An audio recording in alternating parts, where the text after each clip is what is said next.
Então, agora respondendo lá ao meu vídeo anterior, né, referente à educação, que eu dei minha opinião sobre a PL lá que tem como objetivo abolir a reprovação automática, né.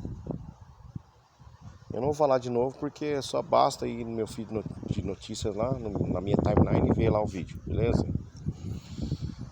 Agora eu quero envolver religião no meio, né?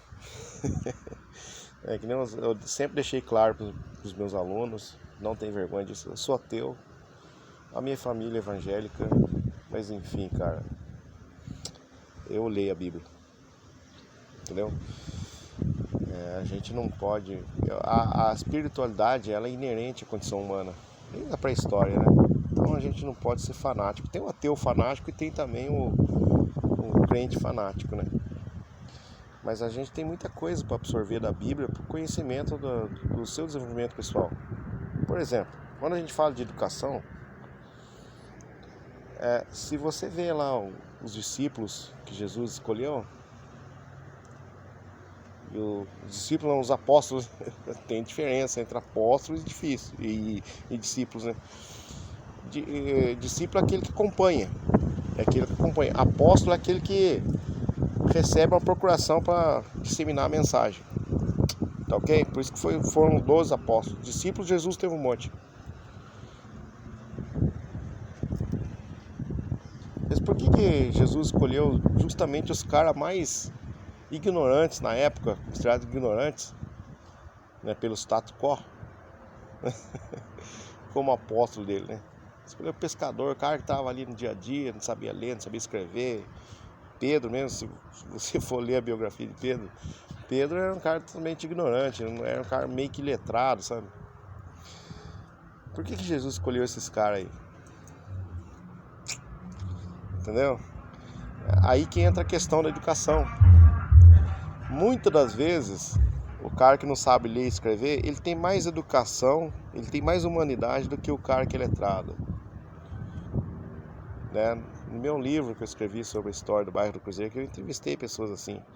Às vezes o cara tem muito mais consciência política sendo analfabeto do que ele sendo letrado, né? E vou citar uma passagem da Bíblia, Nicodemos. Quando Nicodemos ele se encontra com Jesus, Jesus fala para ele o seguinte: para você ser salvo, você tem que nascer de novo. Nicodemos não entendeu essa metáfora aí. O que é nascer de novo? Aí Nicodemos fala assim: mas como que eu posso voltar pro útero da minha mãe? Quando Jesus fala de nascer de novo, é mudar de mentalidade, cara. Porque o contexto no qual Jesus vivia, né, ali você tinha os fariseus eram os caras que, tipo assim, entendiam bem da lei judaica, né? A gente não pode falar de cristianismo no contexto de Cristo, porque nem Jesus Cristo se considerava cristão, né? Isso aí é o que a gente chama em história de anacronismo, né? Jesus era judeu, antes de mais nada ele é judeu, né? Só que ele veio para quê? Para interpretar a lei judaica de outra forma, né? Porque você lê o Velho Testamento lá, o Velho Testamento ele se baseia no seguinte: Jesus ele faz um pacto com o povo judeu, o povo hebreu, né? É como se fosse o povo hebreu fosse um povo judeu, fosse um povo, digamos que fosse um óvulo que tivesse de se desenvolver para disseminar a palavra, né, de Deus, né? Só que antes desse óvulo se desenvolver e se transformar, e ficar mais maduro, ele devia cumprir a palavra de Deus, né? Coisa que os judeus não fizeram, né? Eles começaram a acreditar em outros deuses lá, e tanto é que Deus pune aquele povo lá várias vezes. Só que Deus fala assim: eu nunca vou desistir desse povo, né? Tanto é que Deus perdoa um monte de vezes, então, daí ele manda o filho dele para cá, que no caso Jesus Cristo aqui, né? Que Jesus nada mais é do que Deus encarnado, né? A palavra se fez carne, né? O verbo se fez carne, né? E Jesus, para ele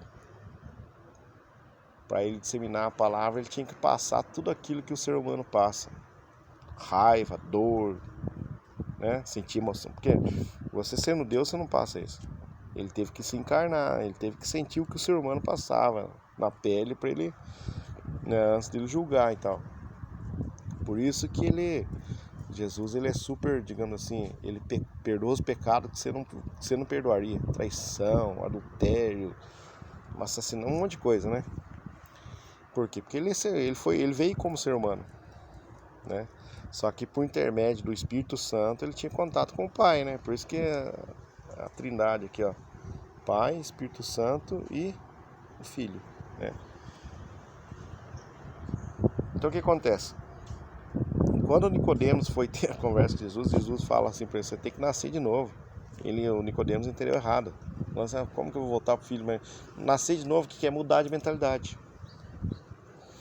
E esse exemplo a gente vê muito em Paulo, que eu estou lendo a biografia do Paulo, escrita pelo historiador e teólogo anglicano N.T. Wright, que é um teólogo sério, historiador sério, ele é formado em história também.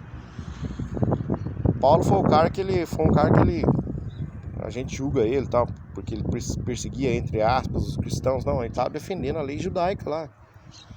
Porque pela lei judaica Jesus ele era subversivo, sim. A partir do, né, porque Jesus ele tentou difundir a palavra ali para os gentios, né? Isso aí na época era proibido isso. E até porque os judeus estavam sofrendo ali as consequências ali do Império Romano, né? Enfim, então Paulo, assim como outros judeus da época, ele acreditava que o Messias deveria vir para salvar o povo judeu da escravidão, né? Então ele estava cumprindo a lei.